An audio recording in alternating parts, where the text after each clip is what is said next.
Oh, so, yes. We're not well, we're not perfect. infallible when it comes to ethical questions, are we? No. No. Not infallible, period. Right. Yes. In fact, we're quite fallible. Yes. But are machines fallible?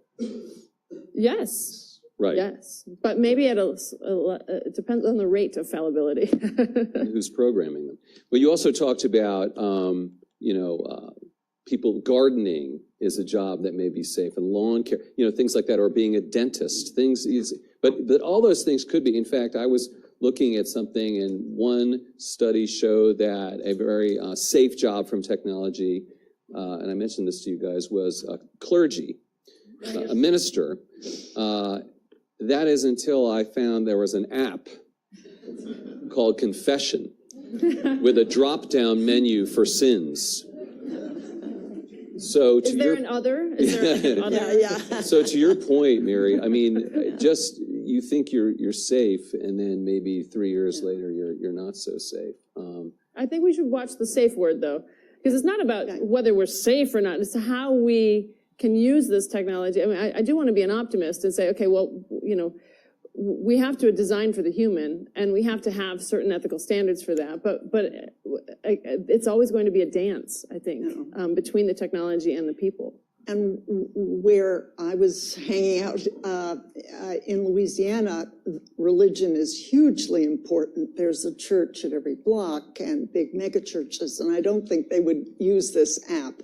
And the more anxious they become about the loss of a moral self and meaning, the more they would turn to church, I think. Or the other thing they turn to is opioids and drugs. Right. Sadly. And then that becomes a whole nother place, sadly, of job creation, which is people who work in addiction, and first responders in your state of New Hampshire. That's right. Are very, very busy because they have a huge heroin, fentanyl, and opioid problem in that state. And maybe, it's a growth category, but it's kind of a sad one. Right. Right. I want to ask you, Arlie, a little bit about the government, because that was sort of a key issue for the people in your book. And can government be a source of help for people as they transition to other jobs? There was a program in West Virginia where they were trying to help coal miners become coders. Right. And yeah, it sounds a little silly maybe, but a lot of people signed up. There were 50 openings and 700 people signed up. That's my next project, actually. I got a call from a Democratic congressman, 17th District in California, Bo, his name is, and he made an agreement. His constituency is Silicon Valley. And he said, half my constituency are Asian, I'm Asian myself. And he made a deal with a Republican congressman from Paintsville, Kentucky, whose constituency are unemployed coal miners. And what they have done is set up coding program, takes 30 weeks, you get $400 a week, and are promised a $40,000 a year job if you succeed. The first 30 students have graduated, and they call themselves now Silicon Hollow.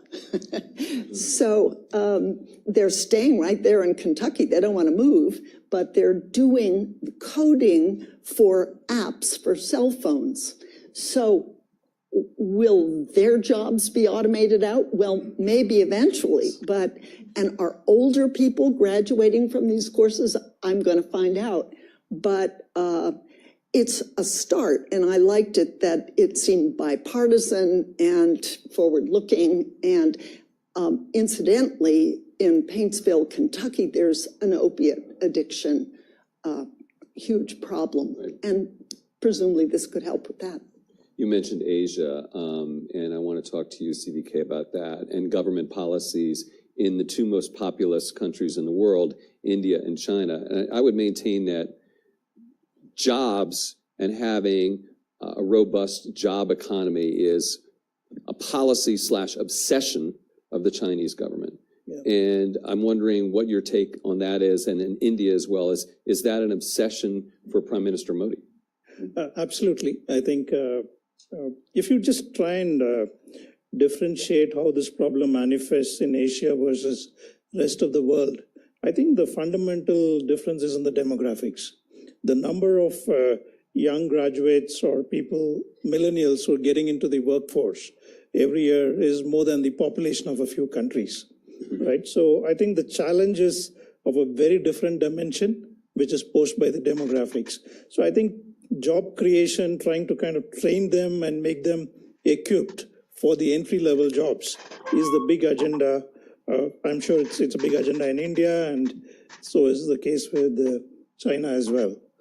Yeah, in China. And I think go ahead. all of them have a role to play. The academia has a big role to play because the nature of education is quite not aligned to what the job requirements are. There is a huge gap between them. So there is a lot of effort going into training them to make them eligible for the jobs. And government also has a big role to play because the availability of access to training, awareness of what are the right skills to really build capabilities on, and industry as well. I mean, industry needs to bridge the gap between the educated and education and employability. I think that's a big gap, especially on the technology industry. It's a very big thing. Someone made the point, I don't know if this is urban myth or not, but that in China, for instance, there are so many technology graduates that the government uses those graduates as part of the security apparatus, that filling all those jobs of people surveilling the population of China and the populations of other parts of the world is actually, sure, it's security, but it's also, we need to get jobs for these people. So the implications there are sort of interesting as well. Again, you hear things in the United States about China that are not necessarily the case, so we have to be careful about that. I want to see if we can go to the audience and get some questions from you guys. Oh, we got some people right away. Do we have microphone? We do. There's two people. You have to choose between those two. It's your, okay, he did it. Please. Good afternoon. I'm a global shaper from Kazan. My name is Leysan. I'm also from educational system, and I'm an associate professor in the university, and I have a question. How and who should change our traditional educational system? And could you please describe ideal future educational system and how it will looks like, in your opinion, maybe? I want to say very big thank you to you for incredible discussion. Thank you. We have two academics here. You guys both want to answer it? One at a time. Okay, Go ahead. I'll sing. Yeah. Or anyone else. You can. Three academics. Yeah, we have three academics. You too. So many academics. Right. I'll start because I'm verbose and I have really clear things, hopefully clear things. So I've been advocating since I've been at Dartmouth 9 years, and I've been advocating that we throw out classrooms and just throw out the whole notion of the way we learn. And we teach in project teams and tackle real world problems that also include philosophers, social scientists, hard scientists, technologists, and we just go around and artists and work as project teams doing a whole curriculum in this kind of way. So that's been my proposal. No one's listening to me, but it's great. I propose these things. And I really do believe that we need to reshape even not only the way that disciplines work together and specialties and generalizations for 21st century skills. We call these, things like creative problem solving, things like even the wow factor, being excited about things is like a kind of skill. We don't need information. We need information retention. We need cross-disciplinary thinkers who can grab onto solutions. But I also, there's that sense, but it's also about teamwork. And I wanted to get back to this whole, we haven't traditionally, at least in formal United States learning structures, emphasized teamwork. And I know that that's different around the world, but teamwork is really still very uncomfortable for students and very untrusted and difficult to assess. And Obviously, I also do game design, and those are very team-based kinds of things to do. So teamwork is still something, this should be a natural thing that is a part, humans are social creatures, whether we like to think about it